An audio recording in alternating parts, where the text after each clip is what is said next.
Hey guys, this is a special episode with someone I worked with this past year who recently just got her period back. If you guys are wanting to hear her story and how she got her period back and kind of the mindset shifts that she had to allow herself to do the things that she needed to do to get her period back, then you're gonna want to stick around for this video. There's a lot of good kind of juicy details in there. So please make sure that you like the video, you subscribe, and let's get straight into it.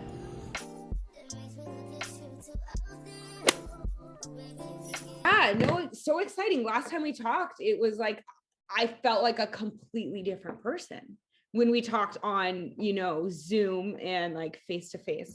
So Yeah, we had that session, and I remember, I remember literally what you said. And one of the things you said was, you think right now, because I was talking about what I used to look like and how I was living. And you mentioned like you think that now you're gonna you said something on the lines of like, in the future you're gonna look at yourself now and realize how much you've grown, like compared to what I was like then. And I don't know, you can ask away because I'm an open book at this point, and it was completely a surprise that I got my period. Like I literally thought that I was the one, and I saw so many people in the group and so many people celebrating their recovery and celebrating their period, and I just didn't think it would happen. Like I literally, we're going on like 8 years of amenorrhea, but mine is a little different. So ask me anything you want. I'm here. It's super important to me to kind of share my story, and I do think there's people out there that might be similar to me and might not think that recovery will work for them. Like I'm sure a lot of people that were like, yeah, but it's not me, or yeah, but, and I'm constantly reminding the girls in the group, I'm like, trust me. Yeah. When you think that you've gone too far, you haven't. The body will come back to balance. You really have to trust it. Yeah. Let's dive in, because we're going to chat about all this stuff in the show anyway. So are you ready? Yeah, let's go. I think we're going to start this way of like, wow, I love it. This is a conversation that I'm excited to be having. Me too. It's always an exciting conversation to be had when I'm talking to someone who just got their period back and who's just finally kind of hit that kind of stage in recovery where things start really coming into place. Body starts feeling a lot better. You've overcome a lot of fears, a lot of things like that. And so I just like, I don't know, getting on the call with you even. So we're diving into this right now. Marissa, welcome to the show. Yeah, no, and I love it because it's really recent. Like I just got my period. So I think it's so good that we're doing this now instead of waiting until, a couple more weeks. And then it like, I feel that It's fresh right now. Yeah, it's so fresh. It's so like, it's still shocking. Last time I spoke with you, so we had a session probably beginning of the year or something like that. And I just have to say that like hopping on this call with you right now, the first thing that like was apparent to me was just like your whole energy and vortex and frequency and everything just changed. Like you right now. Oh yeah, you came on and it was like, powerful, badass woman energy right here. Like you can feel it. You can feel the progress that you've made. And I try and tell people that, where I'm like, health is such an amazingly attractive and gorgeous thing. This has nothing to do, I mean, your hair is done nice and your makeup's done nice right now, but it has nothing to do with that. More so like you can just feel it in your energy of like, you're grounded now. You're no longer like in a malnourished state where it's a little bit, you can just tell, or at least I'm good at picking up on it because I work in this field, but it's a little bit sometimes like frantic, and you came on and you're just like, yes, I'm here and I'm sharing my story. And I'm like, I'm here for it. Like, let's dive into it. So we kind of already skipped ahead. Marissa just got her period back like a week and a half ago or something. Yeah, literally a week and a half ago. Like I'm gonna get it hopefully very soon. It's definitely been a big celebration. And so we are actually going to zoom backwards. So we're going to rewind backwards and kind of hear her journey, because I know she was someone who really didn't think it was possible and really fought this whole recovery thing. So can we start out with a little bit of your story? Like, how did you even end up where you were? And then we'll chat about our meeting we had and the work that we did together. And then we'll chat about kind of where you're at now and what you would want to know now, like a year ago. I love that. So I have a story that's very, I mean, they're all different and they're in a sense. So I had a normal childhood, normal, I would say, I'm not going to say it was the most functional, but again, no issues until about 16, when you're like hitting the little bit past puberty. And I remember a guy, it literally, I remember this in high school. Someone said something like, you have cellulite. And that's all it took for me. Like one little comment like that. And I was like, I'm going on a diet. That's it. I'm doing this. It's like the one little comment. Yeah, from a random person. Yeah, it brings up in our kind of energy space this idea of, I'm not perfect. Exactly. And I need to fix it. Can stem from that, because it's not just who cares, it's cellulite, right? It's not the cellulite, it's the idea of you're saying I'm not normal, I'm not perfect, I don't have value, I don't have worth. And unfortunately, I don't think a lot of our parents, unfortunately, and I'm not dissing on our parents, but I don't think they did a good job. At least I don't think mine did at times, did a good job at really showing me how valuable life is in general and how valuable my life is, and that there is no such thing as perfection, and that we're all imperfect human beings. I think actually I was raised in a very religious household where it was almost like we all are striving to be perfect. So the second you weren't, it was like, what's wrong with you? But anyways, I just hit on that kind of core wound there of like, I'm different. And if I had kids, and I know we'll talk about like your like desire to get pregnant and have kids as well, it's like, I would hope they understand that their imperfections are so beautiful and that they don't need to be some representation of perfection, whether that be in their schooling or whether that be with their body or whatever it is. I hope that they learn that this is more just about experiencing life. But let's continue on. I love that, and I think that's huge. The family dynamic was a big part of my story. So I'm going to kind of say it quickly. So yes, went on my first diet, was like, whoa, this is interesting. If I cut calories and I exercise, I'm going to lose weight. And then I lost those 10 pounds. And then I was like, okay, and then it became a cycle, Chloe, to where I couldn't get out of it. And then it got really bad. And I did have to go inpatient because I was 17 years old at the time. My dad, I wouldn't say let me, but I got to a point where I was very, very sick, like feeding tube at that point. Went inpatient because I had no choice at the time. If I had a choice, I probably wouldn't have gone because I wasn't ready. Then got out of treatment. The second insurance stopped paying was when I reached a quote unquote healthy weight. I know. Can we pause here on the healthy weight thing though? Because this is, I think, super important, because a lot of people end up going to treatment centers. I work with a lot of people who are like, I went to a treatment center a couple years ago, blah, blah, blah. When I went to a treatment center, which I only lasted like literally like 2 weeks before talking to my mom and being like, this is not going to help me personally right now. Like, this is not going to help me and I need to leave. But when you're at a critical place, of course, like it will keep you alive. But it's definitely, they told me that I needed to reach this certain weight. And I literally have like gone so far and above and beyond that. And there's zero way. I'm like thinking about it in my mind. I'm like, how did they think that that was a healthy weight? Like me as a healthy person right now, like it really wasn't. I didn't get my period back. Like it never exactly. Yeah. It's the whole like what they have to do for insurance. Like unfortunately, it's the world that we live in, and it's and it's metrics and it's all of that. And my parents, God bless my dad. Like he had no, like, again, he did what he could to save his daughter, and I would have done the same thing in a sense. But going back to the family thing, and I love that you talk about your mom, and she's like a big part of your recovery. my parents are a big part of my recovery. My mom was a chewer spitter. My mom had an eating disorder. So food was never, ever acknowledged as a good thing in my family. My dad is a cardiologist and a professional bodybuilder. So you put those people together and your entire life is based on what you look like. What you look like.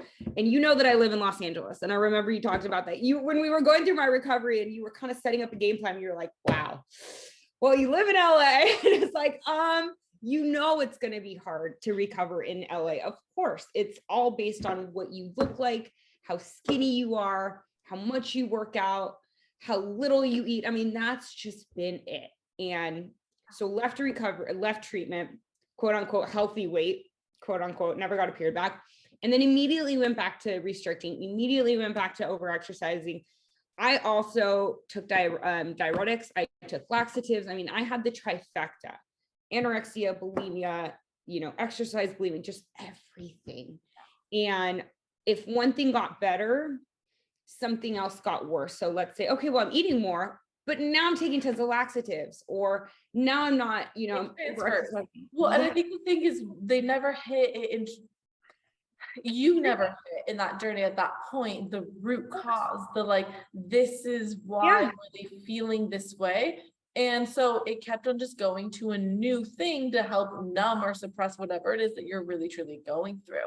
And to help, and this is something that I really do with my clients really well. And I make it a priority of like the work that we do is I'm like, listen, I'm not even necessarily diving into the past and what you've been through. I'm helping you right here, right now, as this human being, rediscover a different relationship with life. Exactly. Life at large. And as we do that, that's when the eating stuff starts to go, because you start to really, I want to experience life. I have a drive to be healthy and to have a sex drive and to like potentially have babies and to do that. It's like, that's when we start making progress, not when we're just trying to hit a metric, like I need to eat a certain amount or weigh a certain amount. And that's kind of what happened. So wow, that was my life. And I was always borderline, that I was a very like I was the magazine cover of hypothalamic amenorrhea. Like I looked LA hot, I looked perfectly, in shape for a while, and always still never had a period. I was also, I don't know if I could talk about this, I was in a relationship with a woman for a few years. So like the baby thing was kind of like, well, we'll do IVF. It's no big deal. I'm very open. So it's a big deal. I know, but when you're a lesbian, there's no, other way. Yeah. But it's just like, even so that mentality. Concerned. Yeah.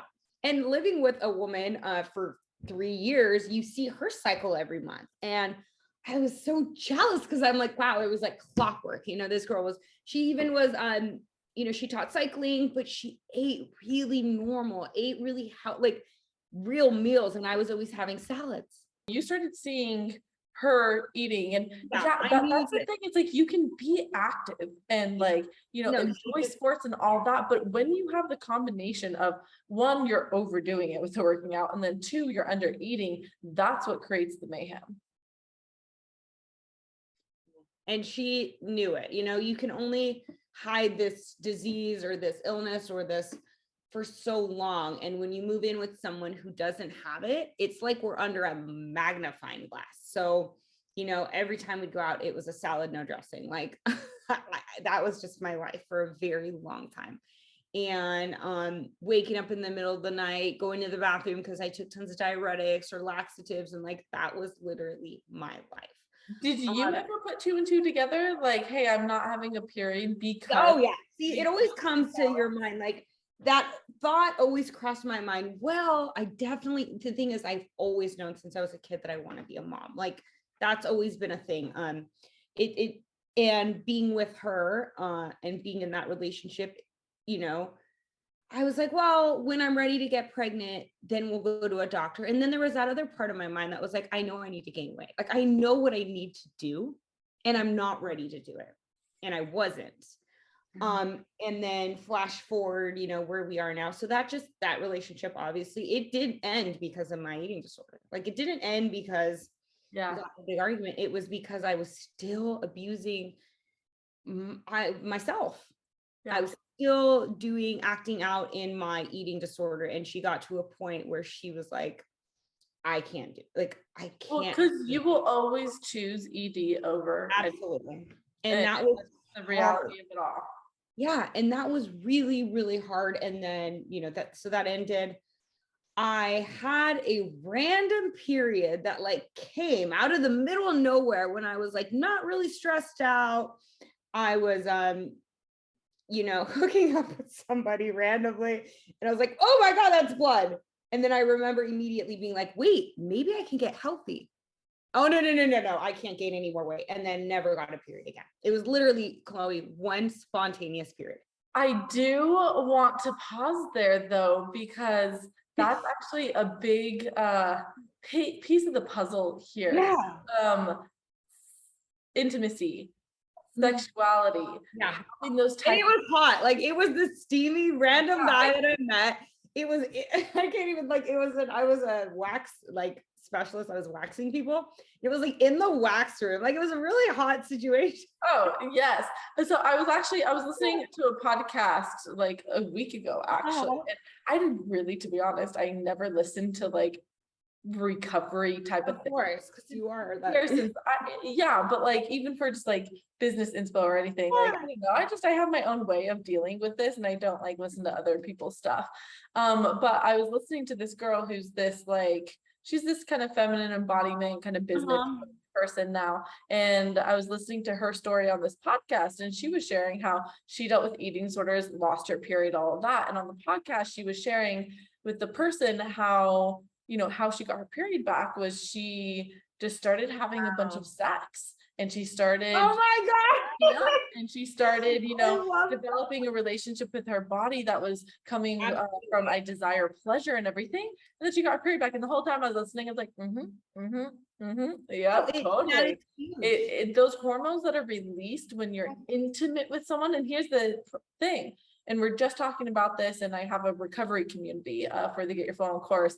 And someone in the course just mentioned, she's like, I feel like for the past couple of years, like I've just been so a little far away. And so she's in a partnership right now, and she's like, it's actually a thing of contention, is that I'm always kind of a little irritable, a little like, hey, don't touch me, or I don't want to cuddle this long. And yeah, that was me forever.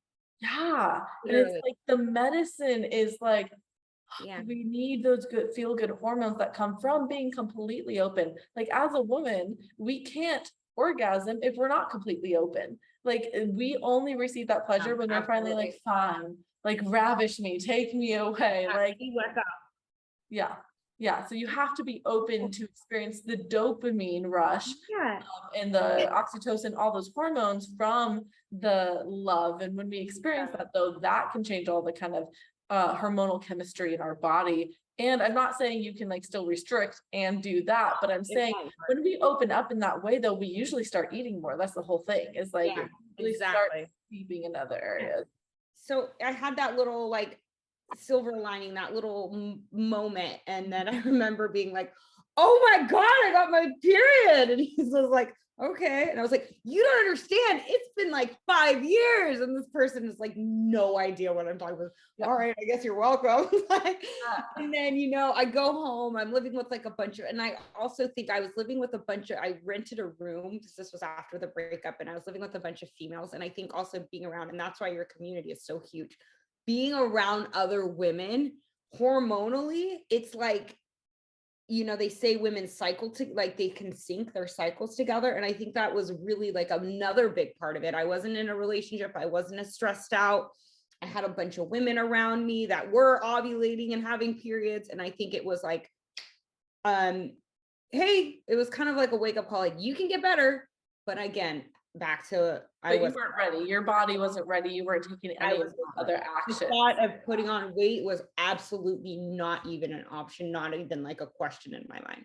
So I knew I'm going to lose it again. And I did.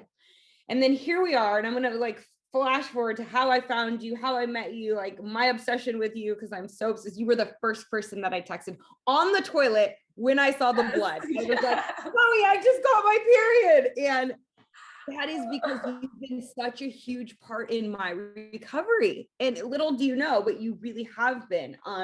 So then we move on. I'm now in a relationship with a man. I'm engaged. He's like my best friend. Actually, he's been there through it all, seen me through these years of everything that's been going on, and never left my side. Even when his family said like, she might be sick, I would kind of back away. And he was like, no, I'm not going to leave her.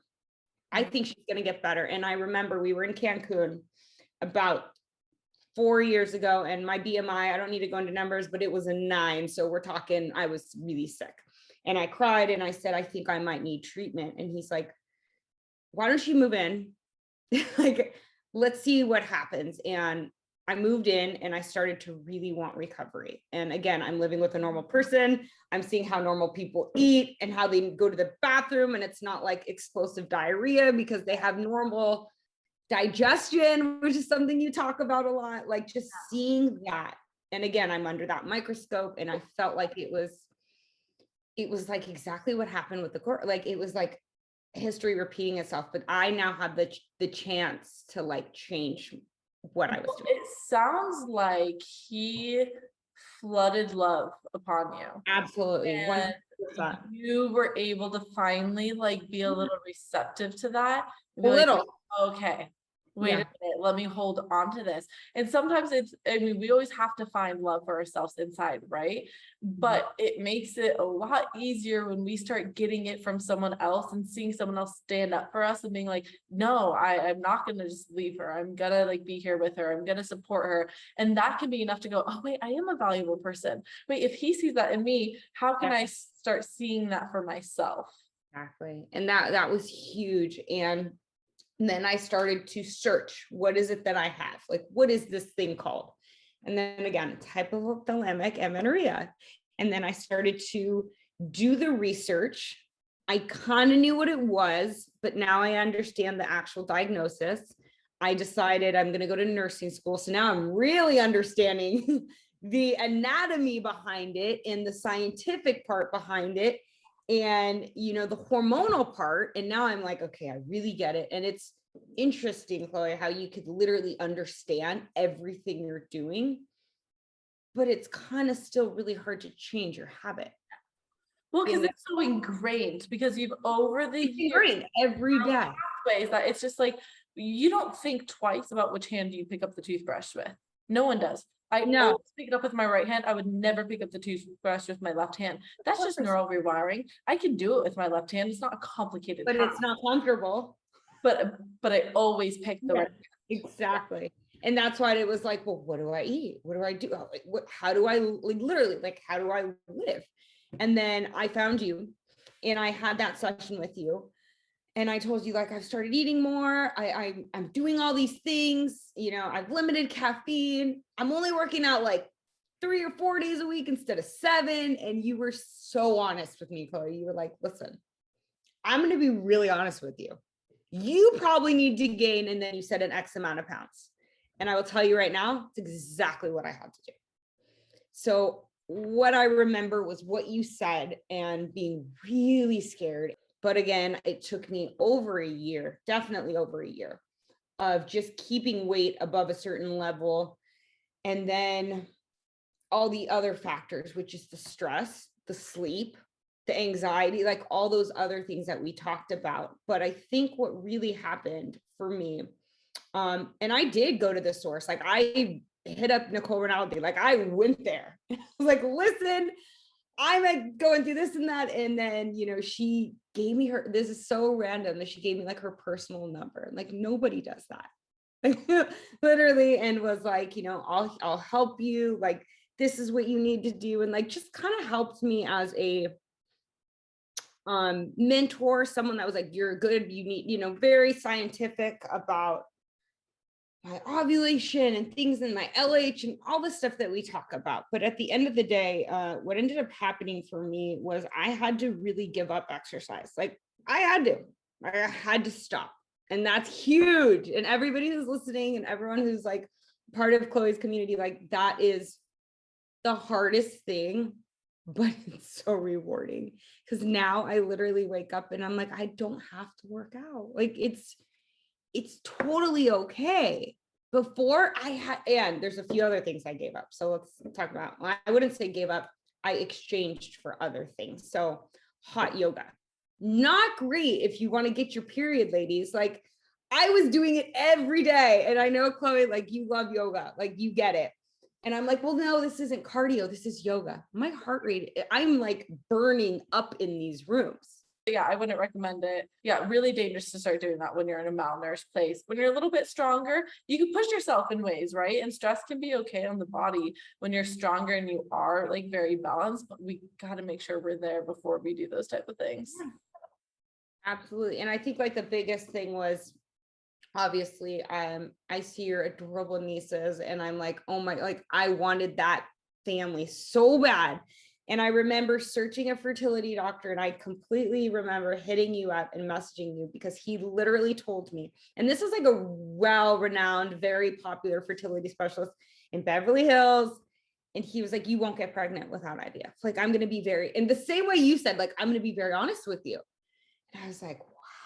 And I'm doing like the math in my head. And I'm like, that's, I mean, they say 30,000 and it ends up being like 80 with medication. And I remember using that day and like crying and I actually went to the gym, like completely like giving up on recovery that day. And then you messaged me and you were like, that guy's full of it. You can recover. And I remember using that moment as like a test and thinking, I'm going to completely show this guy, like he doesn't care, he's just a doctor, but like I'm going to show him that I can get my period back and I'm going to get my cycle. And, you know, his reasoning was, well, your levels are all great. Your weight is fine. Your estrogen is low. So therefore you'll never be able to conceive. But looking back now, was your weight fine? No, I had to gain an extra 15 at least pounds. Like I'm That's what's ridiculous is that they look at you and they go, oh, well, and because I'm in that low, like you're aesthetically totally fine. You know, you have a good lean body is their kind of perception of it, right? And when I say good, that was definitely in quotes, right? Absolutely. Like all bodies are good. There's no like difference. But they see that and then they think like, oh, nothing can be wrong with you. Nothing. And you're in the BMI, you're not below. Insist you gaining weight and changing the way you look. And that's how, unfortunately, like just body centric we are, body focused in this world. Yeah. And so I remember I decided he was doing this is like a really well doctor, that's why, and he was doing a live Q&A. So I was like, I'm going to go on this Q&A. And I went on it and in front of like maybe like 400 people, I was like, hey doctor, like I'm in the lower BMI range. I really want to try to have a baby. And even if I had to go to fertility, would you recommend I gain some weight? And in front of all those people, he had to be like, yeah, I do. And that was great because now that there's other people watching, the doctor realizes like, well, yeah, if you're lower, it's always better to be in a healthy body, in a healthy range. Yeah. And I'll never forget what you told me about having my body fat a certain percentage. And like, I am monitored by a team, a dietitian, like all these things. And now I'm at a point in recovery where I really want to take your advice and like, don't keep going to doctors. Like I now know that I'm where I need to be to cycle. And I know that my weight is way more than where I thought a year ago that it needed to be. Yeah. And when I said that, I was really, you were getting really caught up in the, you know, what is my estradiol? What is my, like all these things, you're getting caught up in the lab work. And I'm like, listen, all that is going to tell you is, hey, you are still in a malnourished place and you need more weight. So I was like, go ahead, do the lab results if you want, but just know that you're still gonna have to just put on weight and stop exercising. Yeah, and absolutely. It was, and I remember being, I'm always very blunt with people, and I think I kind of like hated you and loved you at the same time. I was like, I can't believe she told me to eat tacos every day. Well, here's the thing. I think if it came from anyone else, it wouldn't hit in the same way. If No, you just absolutely. have like a more like quote unquote authority or doctor who was like, hey, Yeah. you just have to gain weight, you'd probably be like, F you, and I'm not doing that. But for me to kind of just come out there and very Yeah. bluntly say, like, listen, you got to gain weight. It's like, I hey, know. I know, and I did it, and I understand all your fears. And I wish someone just so clearly looked at me with so much love and was like, honey, I'm here to help and support you. And you just need to understand that like there's no support I can do for you if you don't get your weight up, or if you continue to exercise. Like, it's not gonna happen. Someone did that to me with the whole exercise thing. I was talking with this girl who, she had just gone through the whole period recovery thing, and we had, I don't know, we found each other online, and we were like, hey, let's get on a Zoom call or something. And she was like, how's it going? I was like, it's so good, I'm eating everything, it's all good. She's like, oh great. And like, so no more exercise. And I was like, oh, well, I reduced a little bit, but still doing that. And she just looked at me and she was like, yeah, good luck with that. It's not going to work, and you'll end up taking exercise out. And I was like, so nah, like, I was like, that's not going to happen. And then about a month and a half later, I still didn't have my period back. And I was like, you know what? I'm so anxious about not getting my period back that I'm going to experiment with this thing called no exercise. And it was a month and a half later that I got my period back. After that, after taking exercise off. That is so huge. And I think that that's what it took. And I didn't put a lot of pressure, Chloe. Like, I remember telling my fiance, I was like, listen, this is the day I'm going all in. And what that means is I'm only going to walk. And I did this whole like PowerPoint for him, right? Because I had to explain to him. He's just like, okay, sure, I'll hold you accountable, because he's like my, cheerleader, and he holds me accountable. And then when it actually happened, I didn't do it on a certain day. It wasn't like, okay, now here we go. It was like a gradual, like, I'm really not feeling it today. I'm not feeling it. And I got more and more tired. And I think I just got to a point where I was diving into recovery, eating more than I was comfortable eating. And it just kind of all went hand in hand. And I did it without anxiety. And I did it, like I said, gradually. First it was reducing cardio, then it was not doing the steps, then it was, well, I don't really have time to walk, so maybe I'll just stretch. And like, it just became very much, and my sex drive went up. And I love that you talk about that, because all of a sudden I'm not like having sex because it's like, well, I got to help my fiance. Yeah. It was like, it wasn't a chore.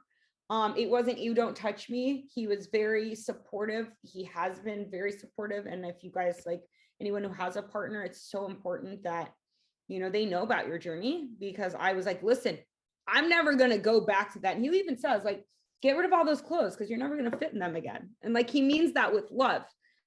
I want to start a family. I want to be a wife. I want to be a mother. I don't ever want to lose my period again. And again, I'm waiting for period 2, and there's nothing more stressful than that is period. And I know you get it. Number 2. It's not period number 3. It's not period number 4. Yeah. Period number 2 is often more stressful than period number 1, because you're like, yes. It happened, and I know that you get it. Yeah. So I want to again rewind kind of back to that time that we met. Was there anything in particular, besides me being kind of like blunt and being like, yes, this is like what you're gonna have to do? And I had to undo a lot of the things that your doctor said. Unfortunately, a lot of my work is undoing what gynecologists say. They say you can only, like, we should put you on birth control to help regulate your hormones. And it's like, it's a lot of work that I do, just, educating you why that's not what you've done resonate. And there's so many, like, there's so many recovery, specialists and people out there, but it was really what you said out of every person I've like researched and Googled and all that, because I was really into this obsession of recovery, but not doing it, but just in it. You were the most accurate, and your story, your photos, I was like, I could relate. She's been where I'm at. She has absolutely, and you have those photos for a reason. It's to, show other women that like you have been there. And I do look up to you, and I see your dancing, your body. You are this image of what I want to be, in that sense of freedom with your body. You're just, how can I say that, meeting, like, I see you and I'm like, I want to be here. And I think that finding someone, and it's very similar to like AA and other like groups, it's like, if you find someone that has what you want, follow them. Like you have what I want. You have this freedom. And it's not like you didn't tell me I need to eat 25,000 calories or 2,500. never. No, you didn't tell me to count shit. Like you were like, just eat, obviously limiting caffeine, reducing exercising and resting. Like it's easier said than done. But your approach is different because I don't have to track meals. I never got my period counting calories. Well, because I always take the approach of live, experience, live, experience, like, And so like just get you out of your little bubble and reminding you, oh, there's so much goodness to life here. I feel like I take a way more like spiritual approach to recovery overall. And I think that's why you kind of resonated with it more. Because I never tell people what to eat. I never tell people, well, as far as, I mean, obviously I dive into like, hey, those rice cakes aren't doing you good. But like, I don't give you a play-by-play of like, and this is what you need to do, eat this meal plan and eat this many calories. I'm more like, can we do these activities that are going to drop you into your body and help you get in tune with this again? Can we focus on like how we take control of our mind and like really learn how to be proactive about the narratives that we have and the perceptions that we have in this world and in our life? And I really like to focus on those things, because I think that's so key, because you can eat all the food, stop all the exercise, gain all the weight, get the period back, and still have an eating disorder. If be miserable. Those other things. And like be miserable. And like I could totally think about this as like, oh my God, I have cellulite, or I don't like this, and nothing fits, and this and that, or my boobs are too big. And like I could do that if I wanted to do that. But I choose to look at this like, this is a body that is going to carry a child. This is a person that is able to literally like have normal digestion, reproduce. Like everything in my life is so much better today. And I am definitely at a bigger, heavier weight than I've ever thought I needed to ever be. And that's like the best part, is that I'm so much happier now. And I didn't think that was possible. Oh my gosh, 100%. And you probably like the number, and we won't share numbers here at all, but like the number that you're at now was probably a number that used to scare you, right? Oh my God, scare me. It would never have been an option.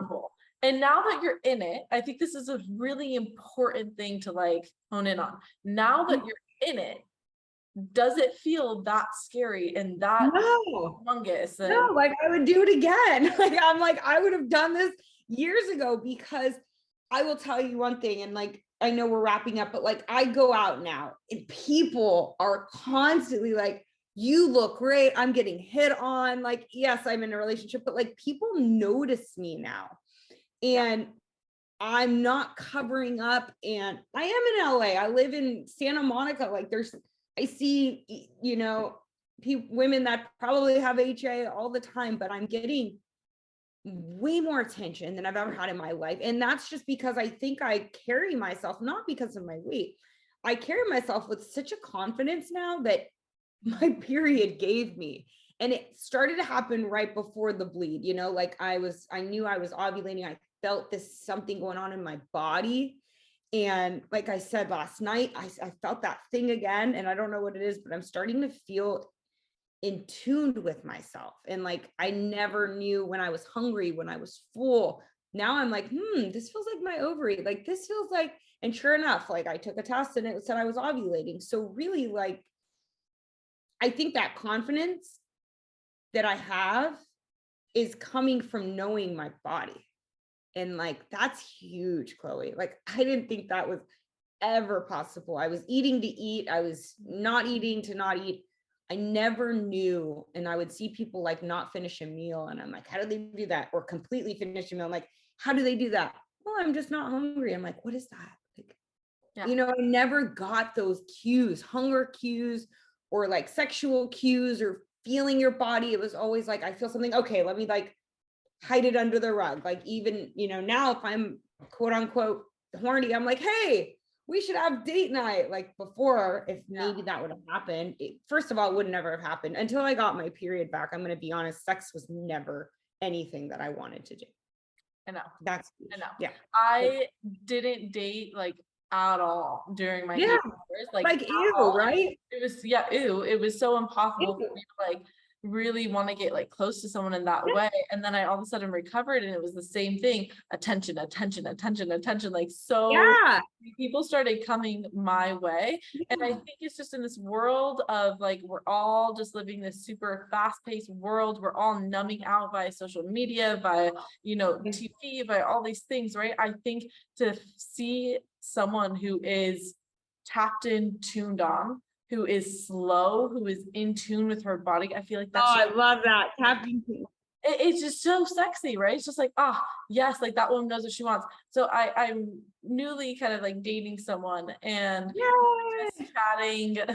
We were just chatting last night about kind of like, okay, like what we've thought about like each other so far. Yeah. I'm just like great to be like in an adult relationship where it's just like open communication. We're not playing a game here. Just what do you think? No, and you know what you Our want. experience had. And I like told him what I felt, and then he responded. He was like, to be honest, I love that you are just so free. And he mentioned how it was on our first date. We went to like a running club and like we went running with a bunch of people. Yeah. And then afterwards, like we went to this place for dinner. Which was like instigated by me. I was like, hey, I'm really hungry, I'm gonna go home, or like I'll go out. And he's like, yeah, let's go out.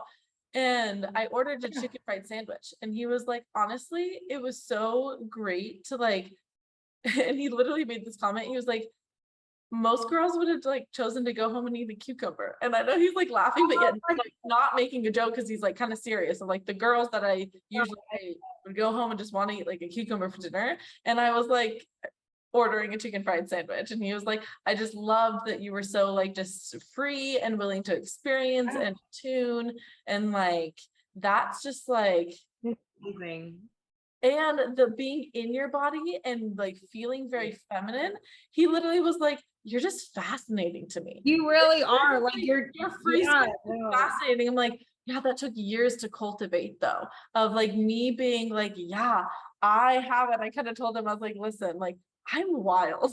Like I hope that like you're ready for this, because like oh, you are a little bit, but he's just like there as like a masculine man being like, yeah, oh, I'm totally ready for this. Like they crave that when you need a real man. yeah, when you're in that kind of heterosexual relationship, and you know you're playing those roles of femininity, masculinity, like opening up, being free, being nourished, like that's all things that you get when you go through recovery, that I didn't have before. And that's what's really attractive to like that masculine energy that comes in. I think it's amazing. And I think when I see you dancing, I'm like, she's so free. She's so confident. She's in her body. And I think that that's where I'm at. You know, again, I just got my period. It's going to be a road for me. I don't feel like I'm like, okay, we're good now. We're done. It's like, wow, we got what we really, really wanted, but now where can we go from here? And there's so much with my recovery, and there's so much more room to grow. And that's why, like, if people do join your program, even if they get their period, like that doesn't mean like stop, like keep going, you know, keep digging deeper and keep the community. I still have, you know, the community, and having that support is so huge, because a lot of people, they don't get it. I think it really does take the right woman, and someone like you is, I mean, like I said, you're the first person that I texted like on the toilet, and I'm like sending you photos. I'm like, in case she thinks I'm lying. No, like it was just, is this real? Is this maybe like a fake discharge? And it was like, no, it was like a full 5-day period, which means that lining that the doctor said I was never going to grow obviously grew. It grew. Of course it grew. But that's the thing. It's like, and I'm not dissing doctors, right? Like my brother's a doctor, my sister's a PR nurse, you're a nurse. Like we need Western medicine. Let's be very clear. But I don't like that they're so quick to get you to not trust your body and your body's ability to heal. And I'm like, if only you understood how magical the body is, though, at being able to regenerate itself For and sure. grow a thick lining after years of not having a period. Like if only No you lining at knew what happens when your energy completely shifts, when you're no longer restrictive and you're now living in that kind of more abundant energy. And for you, what I have to say here now is that, you know, this is going to be an integration process for honestly the next couple of years. It's just like slowly just integrating kind of how you feel and how you navigate in the world now, not being obsessed with exercise, not, you know, having no hormones and being restrictive with food. I still to this day get super excited about the littlest things, like, oh my gosh, we're going out to dinner. Like I couldn't Yeah, go out to dinner before, or we're gonna go camping. I never allowed myself to go camping because then I'd skip the gym and then I'd have to eat a s'more. And then, you know what I mean? So it's like, I still feel like I'm constantly going deeper and deeper of just integrating from those. Literally, if I put like months to my all-in process, it was only technically like 4.5 months. That was it. Yeah. It was like 4.5 months of like, whoa, big work. And then I continued on. It took me a while to add in exercise and stuff, but it was really just those 4 months that I'm still kind of processing and integrating now. Yeah, it's a day, years it's later. work. Yeah. It's amazing. I'm interested to see where this goes, but I do feel like once you get to this point, I completely don't want to lose it. And instead of having this fear of when is period 2 coming? Oh my God, I'm like, okay, I'm going to really just trust my body and really dive into the stuff that Chloe does and really understand, you know, my cues. I want to know my hunger cues. I want to be, you know, more in tune with what I love to eat. Like all these things you told me to eat, I was like, yeah, she's crazy. I've eaten them all. Like I love them. I can't. And you got your period back. That's the whole thing. I cannot imagine bread without butter. It just it's just how do people do it, right? I can't imagine eggs without yolks, but like before that wasn't an option. So Yeah. really I'm so excited like that you had me come on here and just like share my story, because a part of me was like really nervous and I was like, I don't really want to tell my boyfriend, like fiance, whatever. It's like, I really don't want to do this. He's like, yeah, I mean, that could be kind of embarrassing, you know. He doesn't get it. I'm like, but it's not, it's my story. And I should celebrate it. And I texted you and then I texted Nicole after, or Nicola, I was like, oh my God, like the same photo. And it was like such a celebration. And I was like, is it weird to celebrate? She's like, no, like you did this, like you should celebrate. And it's scary. Like I said, waiting for number 2 is scary. Well, so here's the thing with waiting for number 2. This is actually this is actually something that my friend had told me one day. We were walking on the beach. I was late for my 4th period and I was like really, really scared. And I was coming up, I was like, I don't want to do this again, and blah, blah, blah, blah. And my friend was like, okay, the period didn't come. Can we just like for a second here? And she stopped me on the beach.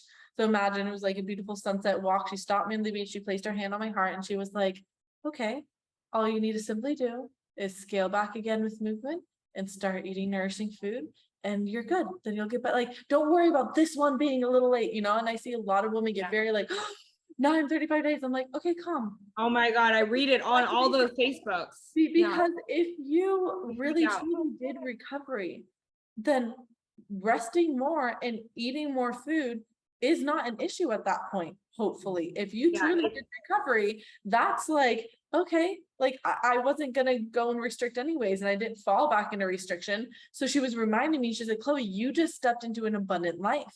You're still living abundantly. Like it's, you don't have to get worked up about this. Let's take a step back and like, let's focus on even more abundance and it just allow it to happen when it happens. Ended up getting it like a couple weeks late. And that was the only one that I ever was late with. It was like period number 4.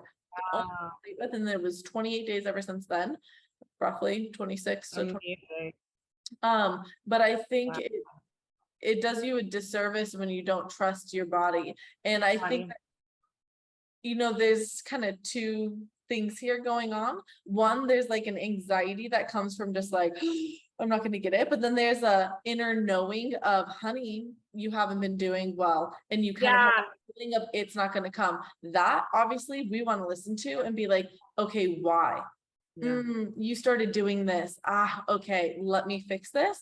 But then there's the superficial anxiety, right? So there's like a deep inner knowing anxiety of like, hello, this isn't right. And then there's that superficial of anxiety of just like, oh my gosh, is it going to come? I don't know. And this is what we want to calm. This we want to listen to. We got to I listen love that.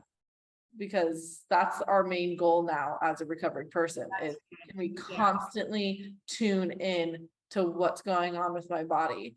I don't push myself. Like this morning, I told you when we hopped on, I was like, I like haven't been sleeping well because I've been busy. I love it. Exactly. I've been like hardly sleeping. So like this morning, like You were talking. person left and I like Yes. early and I was just like, you know what? I'm just, I didn't even want to go to walk. I don't want to do anything. And I literally took a bath and I ate breakfast and I sat in my robe for like 5 hours this morning until I finally went to ecstatic dance. But Love that. I love the dance. but it was just like I'm constantly like I understand though of like one, I don't need to move, right? That's an understanding that I built through the months of not exercising at all. And two, movement's not always beneficial. And I understand that now where I'm like, listen, I got 3 hours of sleep. It's not beneficial for me to go and lift weights. Zero benefit there. The only reason why I quote unquote would be doing would be to then manage my weight or like, you know, burn calories or deserve food, which I don't work out from that like perspective anymore. So it makes no sense.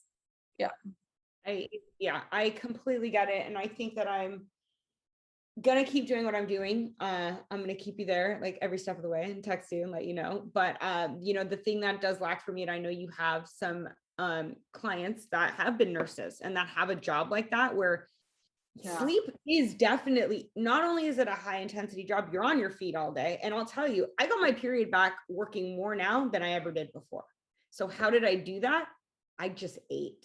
I made sure because, and I know that I think I heard it on a podcast, even if you're stressed out, if you make sure you're fueling yourself enough, Mitigates a lot of stress. Yes, the stress will kind of dissolve. It's still there, but not enough to, you know, impact your cycle. And that I think is how I got my period. I was like, oh, you know, people were bringing in donuts and I was like, I want one. Like, what? But I didn't restrict. I ate the donuts. I took the, you know, it wasn't that I didn't eat organic. Okay. I ate whatever the hell I needed to eat and I got my cycle. So I'm okay. I'm going to keep doing that. And I do want to scale back on the working and stuff like that. But I think that for right now, I'm in a really crucial time nursing wise. And I kind of have to like take my boards and there's a few stressful things in my life. I can't really pause. Like I can't pause taking my nursing and like, I can't really stop that. So I'm going to be studying like crazy, but I'm going to just make sure that at least, even if I'm not sleeping as much as I need, I'm at least eating. So it's like, I'm not going to use that. Well, I'm not sleeping enough, so I don't have to eat enough because I'm not going to get my period anyways. Mentality, which is what I was doing. It was like, well, I know I'm not going to get my period because I'm not getting 8 hours of sleep. Well, no, if I'm not getting 8 hours of sleep, I'm still going to eat as though I was getting 8 hours of sleep. Well, do you realize what you just did? No. This is a really important thing. What you just did is you finally got out of that feeling of restriction is safety. And you finally understand that there is no safety in restriction and that the only safety is properly nourishing yourself. That's the point of recovery, is you spend your whole life in ED thinking my safety is to not eat. My safety is to skip a meal. My safety is to eat calorie. But then when you become a well-nourished woman, you realize my safety is to make sure that I get 2 eggs in the morning. My safety is to make sure that I'm adding cheese on top of my pasta. My safety is to make sure that I say yes to the, you know, the donut at work. You know, that's the safety now. You no longer see food as an enemy and you see it as this is the thing that's actually keeping my period here. And that's beautiful. And that's going to really do well for you, that mentality for the rest of your life, honestly. Well, thank you. I feel like that's all I really have. I'm so, like I said, I'm so excited. This was such a needed session for me. I hope I can help somebody with their story because like I said, I was definitely the one that was like, it's just not gonna happen. And you believed in me. I even asked you, I was like, Chloe, but have you met anyone like me, like who was a nurse? And you were like, yeah, like you're not any different. But I thought I was. I really did think I was. And I think that's because, I had 4 or 5 doctors kind of look at me and say, well, and there was one, I will say, one person, and she's my OB. And it's always good to have one person. And I was like, I'm going to try this thing. It's called All In. And I brought her the book. I brought her No Period Now What. And I was like, so there's this thing. And it all ended on this. And she's like, she was so in tune and so receptive. And she's like, you're going to make a great nurse. Like you're going to, and she took the book and she wrote on her notes, because, you can read their notes after. It's like, Marissa is going to go all in, which means she will be ready. And I'm like, yes, girl. And then all of a sudden I go in there and I ovulated and she saw it on the ultrasound and I had my period and she was like, I knew you would do it. I knew you could do it. So one last thing to wrap this up. I'm really thankful that you came on here and shared your story. So, what is your thoughts, if you could share for a couple seconds, on receiving support that you resonate with in recovery? I would say my thoughts on receiving support is what you think might be right. It's not all, like, I guess the support that I received from you was, like I said, in the beginning, not what I wanted to hear, but what I needed to hear. Because hearing that, they say, like, if one person says you have a tail, that might be weird. If 2 people say you have a tail, that's interesting. If 3 people say you have a tail, check your butt. Like you might have a tail. So what I mean is, when I was hearing the same thing multiple times, I was like, okay, what I think is right obviously isn't, but it's also what you said was what I truly knew and just didn't want to look at. So I think receiving the support from your community and from you, and every single thing you post and you're dancing and your like every little thing you post, I could relate to. And I think it's that relatability. And like I said, I look at you and you don't look like somebody who's obese. And I hate to be like that, but I think a lot of people are fearful in recovery that they're going to blow up like a balloon. And that's not true. Your body is going to level out. You're not going to blow up like a balloon, And I'm like, she really, and you would have comments. I remember some person was like, you look skinny today. And you're like, what? Like, I'm normal. I'm wearing black. What do you, and that's the thing is, Chloe, like people will still hate, even though you've had your period for years now. They're still going to think, oh, she's lying. She's still skinny. And it's like, no. So weird. That is a very weird thing where I'm like, it's like, why would you build a platform? Like if you really did, Chloe, if you built a whole platform and like this became your business and you were lying, that would be really dumb. Like, first off, like my friends follow me on social media. Yeah, like who? Like that would be so weird if I all of a sudden was like preaching food freedom and then went over to a barbecue and brought my own food. You know what I mean? Like, trust me, I would have been called out by now. I know. And the thing is, like your honesty, your genuine self, you were just the one person that I was like, if there's any single person that can get me to recover, it's her. And it was. I didn't read the book. Like I have like all these little things, but you got it. You understood. You've been there. And you were there for a long time. Your eating disorder was not like overnight. It was like a really long time. You also have the like dynamic of the mom and like a lot of things I related to. So I think that the thing to end by is that without support, I can't say it's impossible, but it's really close to being impossible. I don't think my boyfriend could have saved me. Like he doesn't get it. And he did his best. He's sitting there like reading about hypothalamic, like understanding estrogen and stuff. And God bless him, but guys, it's different, they don't realize that like, and he's supportive. If I'm like, oh, I'm not really hungry. It's like, what do you mean? You got to gain. Let's go. We're doing this. Like, this is a team, make those gains. And we made it fun. We made recovery really, really fun. And what I love, and I'll end it on this, is that you've always said, recovery is going to be like the best. This is like the best moment of your life. This is where you find yourself. And now I'm like, wow, like instead of making this miserable to where before I just wanted to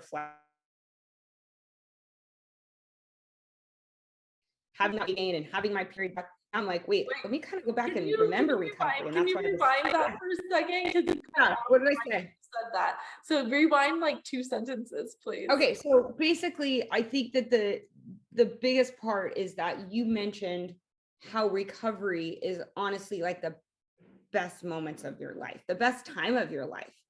And a lot of people like me, I just wanted to close my eyes and flash forward to like 6 months or 3 months to where I was 15 pounds more and had a period and I was cycled. And now I'm like, now that we're having this talk today, you're making me go back to what I did in recovery. And I'm like, wow, that shit was real. That shit was dark. That was real. I cried a lot and I didn't cry over my body. I just didn't even look at my body. I still don't look at my body. I don't stare in a mirror. It's just not. Why? Like, who cares? Like, who gives a shit? You know, like no one does. But I cried. I had, you know, a lot of things I had to challenge and rules and food restrictions and like, well, what would my mom say? She would never let me eat this. Well, F it, I'm going to eat it anyways. Like a lot of that battling going on in my head. So I think that the biggest part for anybody who's listening is to like be so excited. Recovery is so cool. It is so much fun.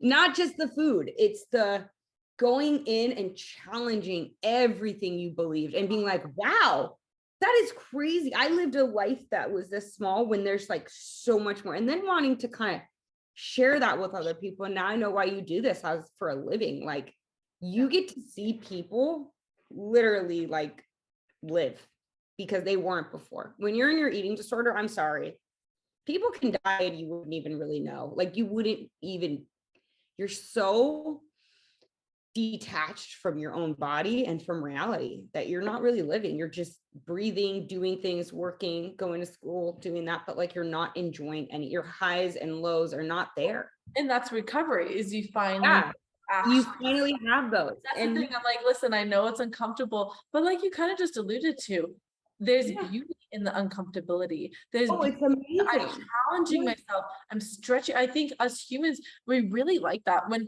life gets a little too cushy, that's when we start seeing a lot of issues start happening. Because it's like there's something within us that really needs to be challenged, to be pushed, to grow, to evolve. And so instead of seeing these challenges as, oh my gosh, this is going to be way too much, I can't do this, this is scary. It's like, yes, my soul is desiring to go through this challenge so that I can become better, so that I can really understand myself in a different way. So I do definitely, I love that you picked up on that, because that is definitely a big thing about, like, I just came out with a YouTube video actually that is called like, Out of the Waiting Room, where it's like, stop like pausing your life for recovery and then just begin this place of restoration, and then you'll start living. I'm like, no, the living starts now, and that's what recovers you.